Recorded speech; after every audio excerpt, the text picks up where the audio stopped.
it's your Dallas dietitian here. I hope you guys all enjoyed the video we did last week discussing your relationship with food. Again, with Love Month, really starting tomorrow, we want to talk about one of the most important relationships in your life, and that is your relationship with food. So last week we talked about establishing if you are an emotional eater or not. And again, that's just if you start to notice that you eat outside of normally scheduled meal times, and really taking this week to think about, okay, I just maybe had lunch. My snack isn't for a little while, but I'm going for food. So am I emotionally or biologically hungry? And so once we identify, okay, maybe I do have emotional eating tendencies, then it's taking that time to really accept that okay, it's something to be ashamed of, but it's not a healthy way to manage this emotion, whether it's boredom, sadness, whatever the case may be. A big part of fixing your relationship with food is just accepting that,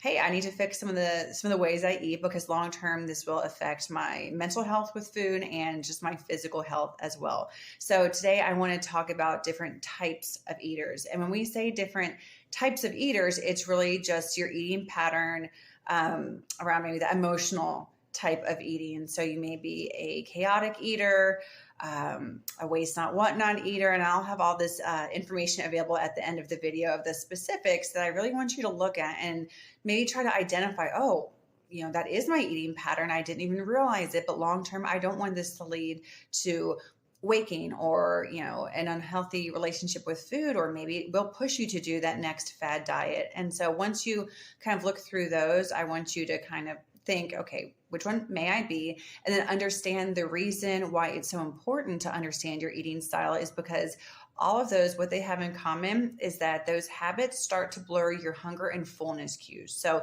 it starts to make the pattern normal to where I don't know when I'm hungry and I don't know when I'm full. So what I want you guys to practice this week is, number one, being aware of what type of eater you are. And then I want you to work on what I call your fire exits. And those are that, burning, building feeling. I don't know what to do. I'm stressed out. I'm anxious. I'm going to grab food.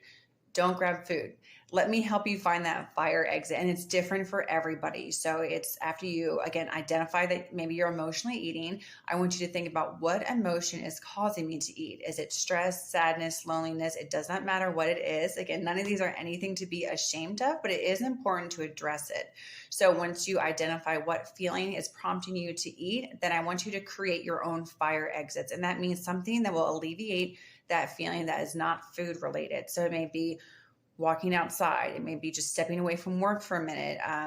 Maybe, hey, scrolling social media, whatever it is, it has to be something that's going to give you that same exhale feeling that food has done. And the important thing to remember too is that we aim for progress, not perfection. So if you think, okay, I nailed it today, I was going to stress eat and I didn't. And then tomorrow happens to be extremely stressful. And you're like, oh, I don't even care what that dietitian said to do. Today was stressful.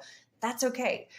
Just the fact that you're starting to be mindful of it and you understand, okay, I'm going to give myself grace. It's not a big deal, but it is something I want to fix, and just push forward with the next meal or snack. But again, this week, I want you guys focusing on what type of eater you are and creating your fire exits. And our goal this month is to ultimately help you fix that extremely important relationship you have with food. Stay tuned for after the clips that we have discussing these relationships with food for some information on our February webinars. We're bringing those back. We're very excited. This month, we're going to talk about popular diets and we're going to debunk them. And that does include Ozempic. I know the Kardashians love Ozempic. Every celebrity loves Ozempic. We don't. Only for what it was intended for. So we are going to have 2 times open for the February webinar, a Thursday night and a Friday lunchtime, but we're keeping the class size a little small now so we can have more interaction. But stay tuned. After the clips, we'll have a QR code you can scan just to take you to some more information about those. But as always, leave comments, questions below. I love hearing from you guys. Hope you're enjoying the videos, and I will see you next week.